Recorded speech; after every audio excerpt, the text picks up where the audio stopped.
Kembali tim Jimat punya cerita. Cerita ini dengan judul Santet Tumpes Kelor. Cerita ini diambil dari Lakon Story bersama pembawa cerita Ki Banu Asmoro.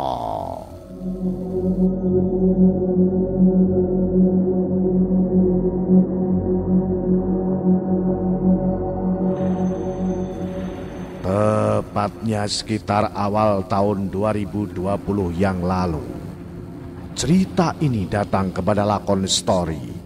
Dan sekarang di awal tahun 2023, akhirnya cerita ini bisa kami bagi. Ini kisah nyata yang diceritakan oleh narasumber Retno kepada kami. Dan kejadian ini berada di wilayah Kabupaten Ngawi, Jawa Timur. Cerita ini bukan hanya tentang setan, tetapi di sini ada sebuah keajaiban. Inilah Kembang Alum, Santet Tumpes Kelor.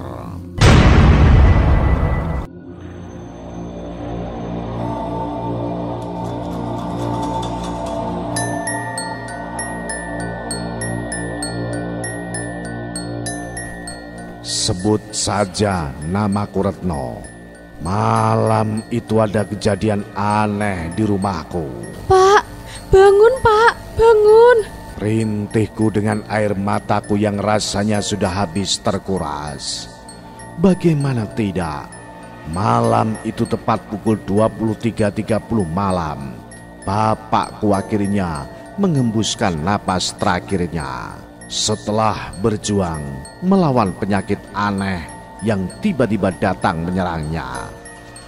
Dan tidak hanya itu, setelah aku menyadari jika bapakku sudah tidak bernyawa lagi, tiba-tiba pandanganku teralihkan ke salah satu sudut ruangan rumahku yang malam itu aku melihat dengan mata kepalaku sendiri.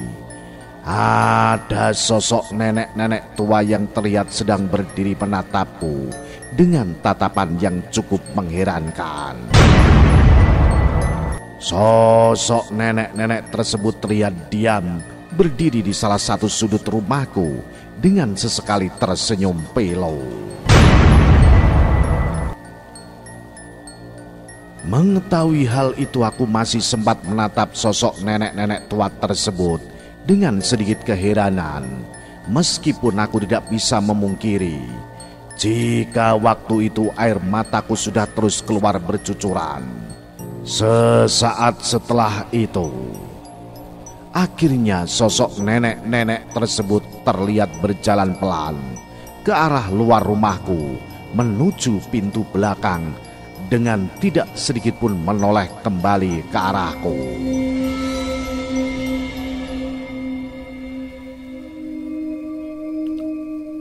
Dan tanpa memperdulikan hal itu, aku pun terus memeluk bapakku dengan sesekali memanggil namanya dengan besar harapan bahwasanya bapak kembali bisa hidup seperti sedia kala. Pak, Bapak, ya Allah Pak, jangan tinggalkan aku pergi. Hingga akhirnya, setelah beberapa lama aku larut dalam kesedihan, aku pun memutuskan untuk berlari keluar dari rumahku agar aku bisa segera mendapat pertolongan atau bantuan. Tolong, tolong, tolong, bapakku mati, bapakku mati. Teriakku berulang-ulang. Mendengar teriakanku, akhirnya para tetanggaku pun berbondong-bondong datang ke rumahku untuk segera membantu merawat almarhum bapakku yang sepertinya profesi pemakamannya akan dilaksanakan keesokan harinya, mengingat waktu itu keadaan memang sudah sangat larut malam. Dan akhirnya, tidak hanya aku, para tetangga pun sangat kehirangan dengan keadaan jenazah bapakku yang ternyata beberapa bagian tubuh jenazah bapakku waktu itu tiba-tiba sudah terlihat membusuk seperti halnya orang yang terkena penyakit kencing manis. Padahal sebelumnya aku masih ingat dengan sangat jelas jika aku sama sekali tidak melihat adanya luka busuk seperti itu. Luka membusuk tersebut terlihat merata di bagian dada, paha, pinggang, dan leher. Mengetahui semua itu, aku pun hanya lemas dengan terus memeluk tubuh bapakku yang semakin lama memang mulai mengeluarkan bau yang sangat tidak sedap. Kasihan Pak Yanto ya Bu, seluruh keluarganya habis secara tragis. Sekarang yang tersisa cuma Sukma dan Retno, ucap salah satu tetanggaku yang terdengar berbisik-bisik membicarakanku. Kalau Sukma sih sepertinya aman, soalnya dia akan ikut suaminya tuh tinggal di luar kota. Yang kukhawatirkan sekarang si Retno, setelah ini dia tinggal di rumah ini sendirian. Kita semua juga tahu kan, setelah kematian Bu Yanto dulu, banyak kejadian aneh yang terjadi di rumah ini. Kata orang-orang sih, keluarga ini terkena santet. Mudah-mudahan kedepannya Retno baik-baik saja ya. Perasaanku kok gak enak deh. Sepertinya semuanya belum berakhir di sini, terang tetanggaku yang lainnya. Mendengar semua itu, aku pun hanya diam meskipun aku tidak bisa memungkiri jika semua yang dikatakan tetanggaku waktu itu memanglah sebuah kebenaran. Semua keanehan di rumahku memang diawali dari kematian ibuku yang sebelumnya meninggal secara tragis. Waktu itu ibuku memang terjatuh dari tangga rumah dan tersiram air mendidih yang saat itu berada di tangannya. Tapi anehnya, di detik-detik sebelum kematian ibuku, ayahku sempat terdengar berlari ke arah tangga sambil berteriak aneh tidak karuan. "Pergi kamu, jangan ganggu istriku, pergi kamu!" Dan sesaat setelah itulah aku mendengar jeritan suara ibuku yang terdengar kesakitan karena wajahnya yang saat itu sudah terlihat melepuh kepanasan karena air mendidih tersebut benar-benar tumpah di bagian wajahnya. Singkat cerita, setelah kematian ibuku, di rumahku rasanya sering sekali terjadi keanehan. Mulai dari nasi yang selalu membusuk, air yang tidak lagi mengalir, hingga serangga dan hewan seperti kecoa, tikus, dan semut di dalam rumah yang terlihat mati dengan sendirinya. Dan tidak hanya itu, banyaknya kesaksian warga tentang penampakan pocong yang terlihat berdiri di depan rumah, seolah melengkapi pandangan warga terhadap rumahku yang waktu itu semakin lama memang sudah semakin seram saja. Dan tanpa memperdulikan semua itu, malam itu aku pun tetap memeluk tubuh jenazah bapakku dengan sesekali meminta maaf jika selama ini aku belum bisa membalas semua kebaikannya.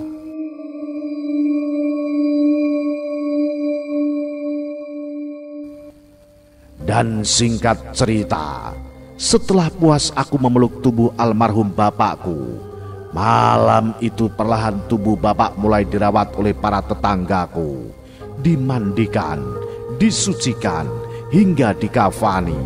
Semuanya benar-benar diselesaikan malam itu juga. Semua itu menurutku cukup wajar dilakukan, karena sepertinya para warga ingin keesokan harinya jenazah bapakku tinggal diberangkatkan saja. Oleh karena itu, malam itu semua keperluan prosesi pemakaman jenazah bapak benar-benar telah disiapkan dengan sangat baik dan tidak ada satupun yang terlihat dilewatkan. Puncaknya, sekitar pukul 2 dini hari, jenazah bapakku akhirnya terlihat rapi dengan kain kafan yang sudah dibalut sedemikian rupa layaknya orang yang meninggal pada umumnya. Setelah rapi, jenazah bapakku diangkat dan diletakkan di tengah ruang tamu rumahku. Yang di situ aku dan para tetangga pun akhirnya perlahan mulai mengaji di sekelilingnya. Tapi sayangnya, masih belum lama aku dan tetanggaku mengaji.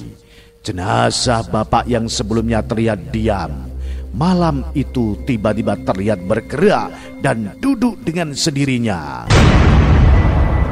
Mengetahui semua itu, tentu saja semua orang yang berada di rumahku seketika berhamburan berlari sambil berteriak ketakutan. Ya Allah, tolong, Pak Yanto urip maneh, Pak Yanto urip maneh, ya Allah, Pak Yanto urip maneh. Teriak orang-orang berhamburan. Bahkan aku pun juga masih ingat, selain tiba-tiba duduk wajah almarhum bapakku waktu itu, sebagian sudah terlihat membusuk. Dan tidak berhenti di situ saja. Beberapa saat setelah duduk, jenazah bapak terlihat menggeliat seperti orang yang sedang menahan rasa sakit yang tidak tertahankan. Di situ aku masih sempat melihat kain kafan dan tali yang sebelumnya mengikatnya pun sudah terurai tidak karuan. Mengetahui semua itu, aku pun ditarik oleh salah satu tetanggaku untuk keluar karena sepertinya mereka menganggap jika terus di dalam rumahku akan sangat berbahaya. Dan puncaknya, sekitar pukul 4.30 pagi Pak Hasan, selaku ulama di desaku, akhirnya mengajakku dan para tetanggaku untuk kembali masuk ke dalam rumahku karena beliau menganggap jika bapakku sebenarnya sedang membutuhkan pertolongan. Menurut Pak Hasan, kejadian tidak masuk akal tersebut bisa terjadi tidak lain tidak bukan adalah campur tangan setan. Keluargane sampean iki kena santet, Duk. Iki wis jelas, ucap Pak Hasan dengan terus melangkah kembali ke rumahku bersamaku dan para tetanggaku. Dan puncaknya, sesampainya di rumahku, jenazah bapakku malam itu sebagian tubuhnya sudah benar-benar terlihat membusuk dengan kain kafan sudah berhamburan tidak karuan. Di situ bapakku sepertinya sudah benar-benar tidak bernyawa dengan matanya yang melirik ditambah mulutnya yang terus menganga. Akhirnya, atas instruksi dari Pak Hasan, semua tetangga pun kembali merawat ulang jenazah bapak agar layak untuk dikebumikan.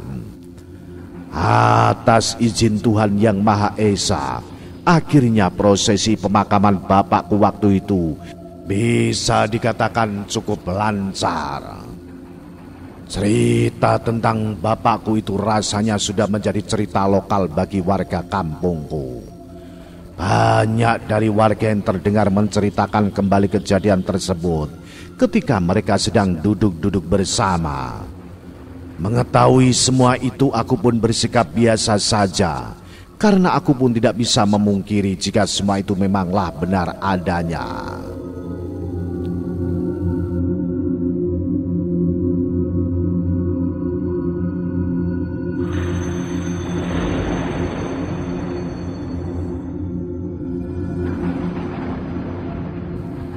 Beberapa tahun kemudian, hari ini sudah sekitar 6 tahun setelah kematian bapakku. Sekitar 3 tahun yang lalu kakakku pun juga meninggal dunia karena kecelakaan. Jadi bisa dikatakan, aku adalah satu-satunya orang yang tersisa dalam silsilah keluarga aku. Hal itu tentu saja tidak menjadi masalah bagiku, asal hidupku tetap dalam keadaan baik-baik saja. Namun sayangnya, keadaan yang sebelumnya baik-baik saja, waktu itu tiba-tiba berubah menjadi teror dan ancaman dari makhluk tak kasat mata, yang setelah kuingat kembali, semua gangguan yang kualami tersebut memang ada hubungannya dengan santet yang dialami keluargaku yang sepertinya memang belum selesai. Malam itu seperti biasanya, setelah semua kegiatanku telah selesai, aku pun duduk santai di depan televisi. Sembari sesekali menggerakkan jariku mengotak-atik ponselku tidak berhenti. Namun sayangnya, belum lama aku duduk, tiba-tiba aku mendengar suara ketukan pintu yang menandakan jika malam itu sepertinya ada seorang tamu.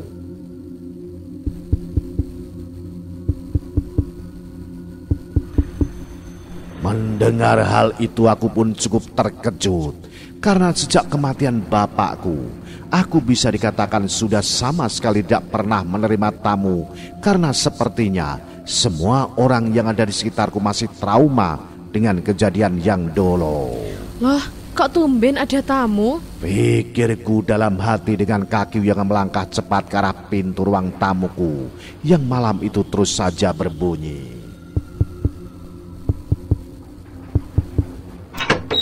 Setelah pintu terbuka, waktu itu aku cukup terkejut karena Pak Hasan lah yang saat itu datang ke rumahku dengan satu orang perempuan tua yang aku pun tidak tahu siapa dia.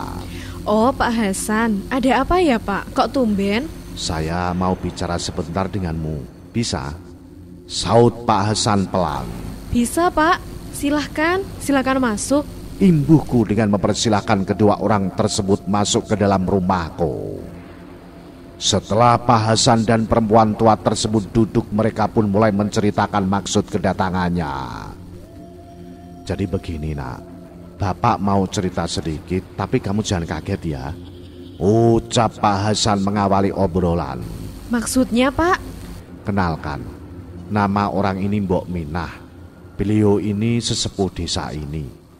Dulu almarhum bapakmu sering main ke rumah Mbok Minah jika ada masalah atau ada keperluan. Terang Pak Hasan. Biyen bapakmu gak kenek tak elingno, tapi saiki muga-muga sampean iso. Mumpung seono wektu. Saut perempuan tersebut yang sepertinya beliau adalah sesepuh desaku yang bernama Mbok Minah. Ada apa sih sebenarnya? Tanyaku penasaran karena saat itu ucapan kedua orang tersebut masih sangat membingungkan. Keluargamu iki kena santet, Duk. Santete ganas. Santet iki gak mandek lek gak mateni kabeh. Ucap Mbok Minah dengan tatapan matanya yang terlihat sangat serius. Kamu ini keturunan terakhir dari keluarga Pak Yanto, Duk. Kami khawatir kamu yang menjadi korban selanjutnya. Mendengar hal itu, aku pun seketika diam. Karena aku pun tidak bisa memungkiri jika aku sudah tidak asing lagi dengan berita tentang adanya santet yang sejak dari dulu menyerang keluargaku. Setiap 1000 hari, santet ini akan membunuh targetnya. Kalau hitunganku benar, target selanjutnya adalah kamu. Kedatangan kami ke sini ingin membantumu karena ketika Pak Yanto masih hidup, beliau pernah berpesan kepada Mbok Minah agar dia memperingatkanmu. Terang Pak Hasan menjelaskan. Aku sebenarnya sudah mendengar kalau keluargaku terkena santet, tapi aku tidak mengerti siapa yang mengirim dan aku pun tidak tahu harus berbuat apa. Nanti semuanya akan kami ceritakan, Duk. Tapi untuk sementara ini dengarkan Mbok Minah bicara dulu ya. Karena aku berpikir jika semua yang akan dikatakan Mbok Minah malah semakin membuat hatiku tidak tenang. Akhirnya aku pun memutuskan untuk menyelanya dan akan mendatanginya jika aku sudah siap untuk mendengarnya. Mohon maaf ya Pak, pikiranku masih kacau. Di dunia ini tidak ada lagi siapapun yang kumiliki. Keluargaku sudah habis, saudaraku juga sudah tidak ada yang peduli denganku. Jadi misalnya aku jadi korban selanjutnya, aku pasrah kepada Tuhan yang Maha Kuasa. Mudah-mudahan si pengirim santet mendapat balasannya. Untuk saat ini, aku belum siap mendengar cerita Mbok Minah yang sebenarnya. Ceritanya malah akan membebani hidupku. Sementara ini, aku masih mau menenangkan pikiranku dulu, Pak. Aku mau konsentrasi kerja dan mencari uang untuk membiayai perawatan rumah ini dan hutang-hutang bapakku yang belum lunas.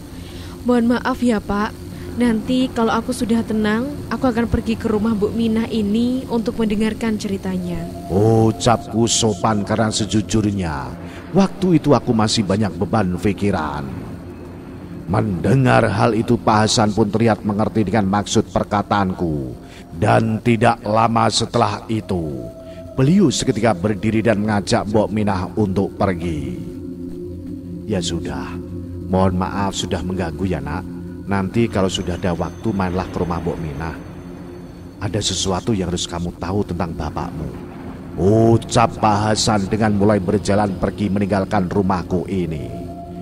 Di situ Mbok Minah yang sebelumnya hanya diam, malam itu masih sempat berbicara di tengah-tengah langkahnya yang mulai meninggalkan rumahku begitu saja. Aku ono di omahmu pas bapakmu gak ono, ucap Mbok Minah sambil mulai berjalan pergi. Dan tanpa memperdulikan semua itu, aku pun kembali masuk ke dalam rumahku dengan pikiranku yang sudah mulai kacau tidak karuan. Ya Allah, banyak sekali sih beban pikiranku. Ditinggal orang tua, hidup sendiri, kebutuhan banyak, nanggung hutang, belum dapat jodoh, kerjaan susah lagi. Malah mau ada lagi. Pak Hasan, ini ada-ada saja. Aduh, stres aku lama-lama. Gumamku sambil berjalan terus masuk ke arah kamarku. Tapi sayangnya, belum sampai aku membuka pintu kamarku, malam itu tiba-tiba pandanganku teralihkan dengan adanya perempuan berambut panjang yang terlihat berjalan di tangga dan menuju ke arah lantai 2 rumahku. Perempuan tersebut terlihat melangkah perlahan dengan tidak sedikit pun menoleh ke arahku. Mengetahui semua itu, aku pun seketika terkejut karena aku pun tahu di dalam rumahku tidak ada siapapun selain aku. Di situ aku pun seketika berteriak dan mengejar ke arah lantai 2 rumahku karena aku khawatir jika ada orang yang menyusup ke dalam rumahku. Siapa itu? Teriakku dengan kakiku yang berjalan cepat menyusul ke arah tangga yang menuju ke arah lantai 2 rumahku tersebut. Namun sayangnya, sesampainya di lantai 2 rumahku, aku tidak melihat adanya siapapun. Bahkan setelah semua lampu kunyalakan, keadaan lantai 2 rumahku benar-benar tetap sepi. Tidak ada tanda-tanda adanya orang yang mengunjungi. Loh, kok hilang? Kemana perempuan tadi? Pikirku dalam hati dengan mataku yang terus kuarahkan ke sana dan kemari. Dan akhirnya, karena aku yang tak kunjung melihat adanya orang, aku pun hendak kembali berjalan menuju kamar tidurku yang memang terletak di lantai 1. Tapi anehnya, ketika aku masih berada di tangga, malam itu aku benar-benar melihat adanya bekas air yang terlihat tergenang di bagian anak tangga rumahku. Dan tidak hanya itu, genangan air tersebut terlihat mengeluarkan asap, menandakan jika genangan air tersebut adalah genangan air panas. Loh, ini kan air panas. Waduh, pikiranku jadi gak enak ini. Pikirku dengan seketika aku pun melanjutkan langkahku ke arah kamar tidurku. Karena malam itu aku tidak mau memikirkan sesuatu itu. Halah, mending aku tidur saja wes. Aku capek. Hingga akhirnya malam itu pun berlalu begitu saja.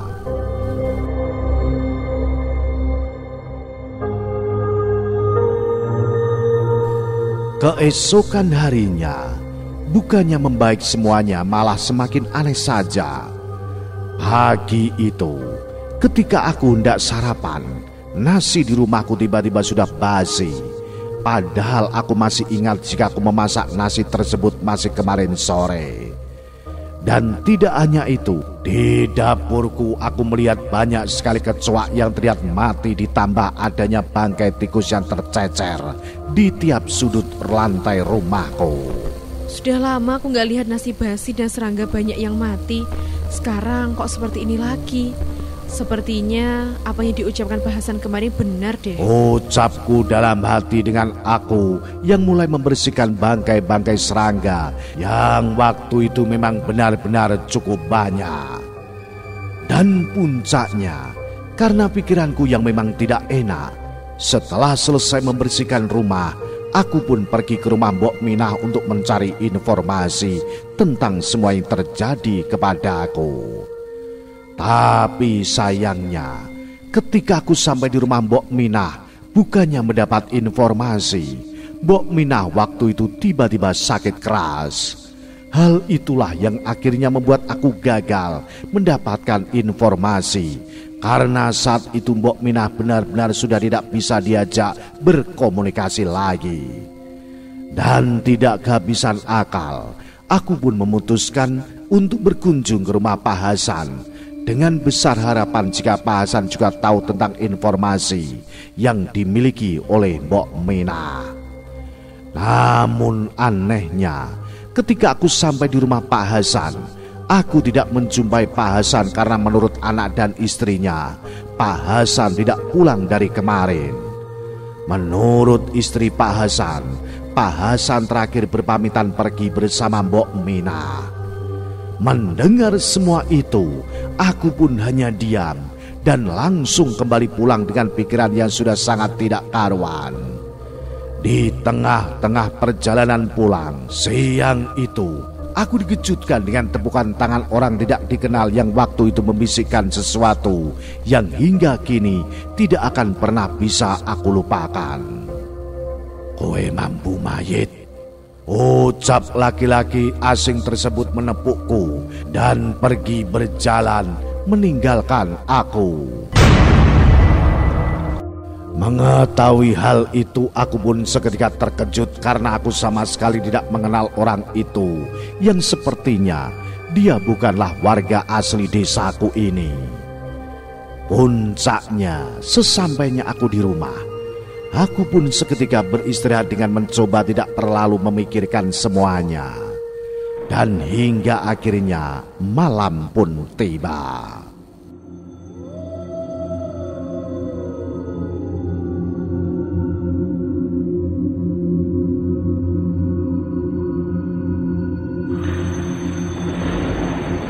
Malam itu hujan turun dengan sangat lebat. Aku yang sebelumnya duduk tenang waktu itu disibukkan dengan listrik rumahku yang tiba-tiba mendadak padam. Mengetahui semua itu, aku pun menyalakan lilin dan segera masuk ke dalam kamar tidurku. Karena aku pun tahu, meski masih jam 9 malam, aku ingin segera beristirahat. Namun sayangnya, hingga pukul 11 malam, aku masih saja tidak bisa memejamkan mata. Hal itu bisa dikatakan wajar karena perlu kalian tahu, suhu di dalam rumahku malam itu tiba-tiba terasa panas, tidak seperti biasanya. Dan tidak hanya itu, selain panas, malam itu aku mencium bau bangkai yang sepertinya berasal dari arah samping rumahku. Merasakan semua itu, aku pun hanya diam tidak bisa berbuat apa-apa. Karena selain listrik yang masih belum menyala, malam itu baterai ponselku pun sudah habis. Tidak tersisa yang akhirnya mau tidak mau, aku harus menikmati perasaan di malam itu yang sudah semakin aneh saja. Malam ini kok seperti ada yang aneh ya. Di luar hujan lebat, di dalam rumah panasnya minta ampun. Mana bau banget lagi. Dan puncaknya, belum lama aku terus mengeluh, tiba-tiba pandanganku teralihkan tepat di salah satu sudut kamar tidurku. Ada sosok putih tinggi besar yang terlihat diam berdiri. Sosok tersebut lebih tinggi dari ukuran tubuh manusia dengan raut wajahnya yang terlihat sudah mengering. Bahkan setelah cahaya lilin tertiup angin mengarah menerangi sosok tersebut, aku akhirnya bisa melihat dengan jelas jika sosok tersebut adalah sesosok pocong. Hal itu dikuatkan dengan balutan kain kafan yang sudah terlihat memudar, ditambah dengan bau yang dikeluarkan benar-benar seperti bau bangkai. Mengetahui semua itu, jantungku seolah-olah sudah berhenti berdetak. Nafasku sesak dengan tubuh yang rasanya sudah tidak bisa lagi bergerak. Pocong! Teriakku dengan tubuhku yang sudah bergetar dengan sangat kencang. Hingga akhirnya, setelah beberapa saat kemudian, aku pun seketika bisa berjalan dan berlari keluar dari kamarku dengan tangisan yang sudah tidak lagi bisa kutahan. Dan tidak hanya itu, ketika aku baru saja keluar dari kamarku, tidak jauh dari tempatku berdiri, ada sosok nenek-nenek tua yang terlihat sedang berdiri mengaduk minuman di arah dapur rumahku. Sosok nenek-nenek tua tersebut terlihat terus menunduk dengan mulutnya terus mengeluarkan air liur. Tidak berhenti di situ saja, Di sudut lain, aku juga melihat adanya sosok perempuan berambut panjang yang terlihat duduk dengan sesekali menggeleng-gelengkan kepalanya dengan tatapan matanya yang diarahkan ke arahku. Malam itu di dalam rumahku aku melihat ada perempuan tua, perempuan parubaya, dan satu pocong besar. Semuanya benar-benar kulihat dengan mata kepalaku sendiri. Dan bersamaan dengan itu kepalaku terasa sakit, dadaku sesak, dan di dalam perutku seperti ada sesuatu yang sedang bergerak-gerak. Bahkan sesaat setelah itu ukuran perutku juga tiba-tiba membesar dengan sendirinya. Itu ucapan dari narasumber cerita ini dengan jelas. Ucapan narasumber cerita misteri ini adalah ucapan terakhir via telepon yang kami dengar.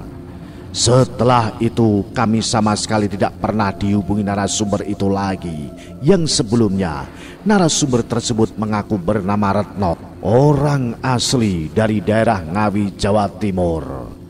Awalnya kami masih mengira jika narasumber tersebut masih repot dengan urusannya hingga tidak sempat melanjutkan ceritanya, karena kami pun tahu sebelumnya narasumber tersebut memang menghubungi kami lewat telepon secara berkala, atau bisa dikatakan saat itu narasumber menceritakan ceritanya kepada kami hanya sedikit demi sedikit.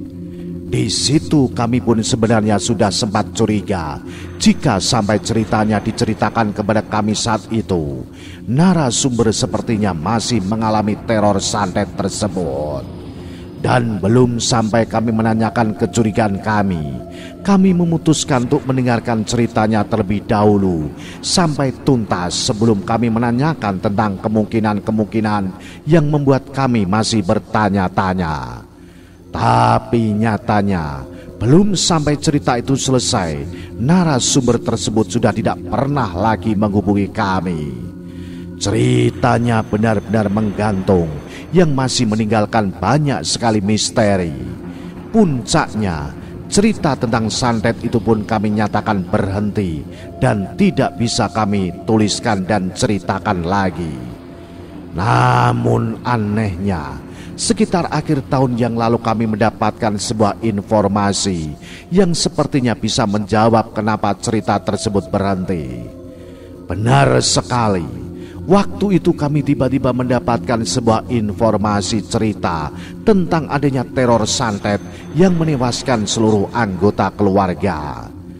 Teror santet tersebut diceritakan dengan detail oleh rekan kami yang mengaku mendapatkan informasi tersebut dari seorang supir truk yang berasal dari Jawa Timur. Mendengar hal itu kami pun seketika terkejut bukan main, karena setelah kami dengar dengan lebih teliti lagi, cerita teror santet tersebut sangat mirip dengan teror yang pernah diceritakan oleh narasumber kami yang bernama Retno. Rekan kami tersebut seketika lemas karena dengan sangat jelas dia mengatakan jika korban terakhir di dalam cerita itu bernama Retno.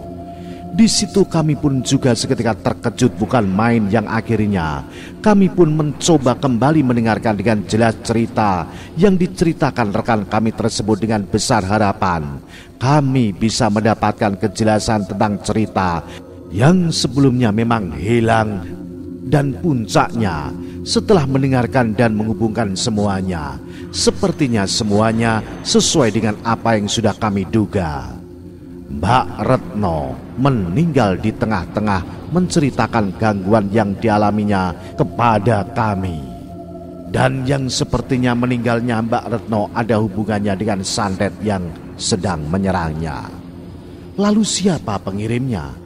Kenapa santet tersebut dikirim? Dan bagaimana keadaannya sekarang? Kami benar-benar tidak tahu, karena sejujurnya narasumber belum menceritakan sampai hal itu. Tiba-tiba narasumber sudah tidak lagi mengangkat telepon kami. Dan kami mengucapkan banyak terima kasih kepada narasumber yang sudah mau membagikan cerita ini kepada kami. Kami sangat yakin jika narasumber pasti ingin sekali cerita ini didengar oleh orang lain, Karena waktu itu kami masih ingat dengan jelas jika narasumber sempat mengatakan, jika meski zaman sudah berganti, hal-hal seperti santet masih ada hingga saat ini. Semoga cerita yang dibagikannya ini menjadi pelajaran agar kita bisa lebih berhati-hati lagi dalam menjalani hidup. Demikian cerita misteri ini. Salam Jimatres, salam satu misteri. Au.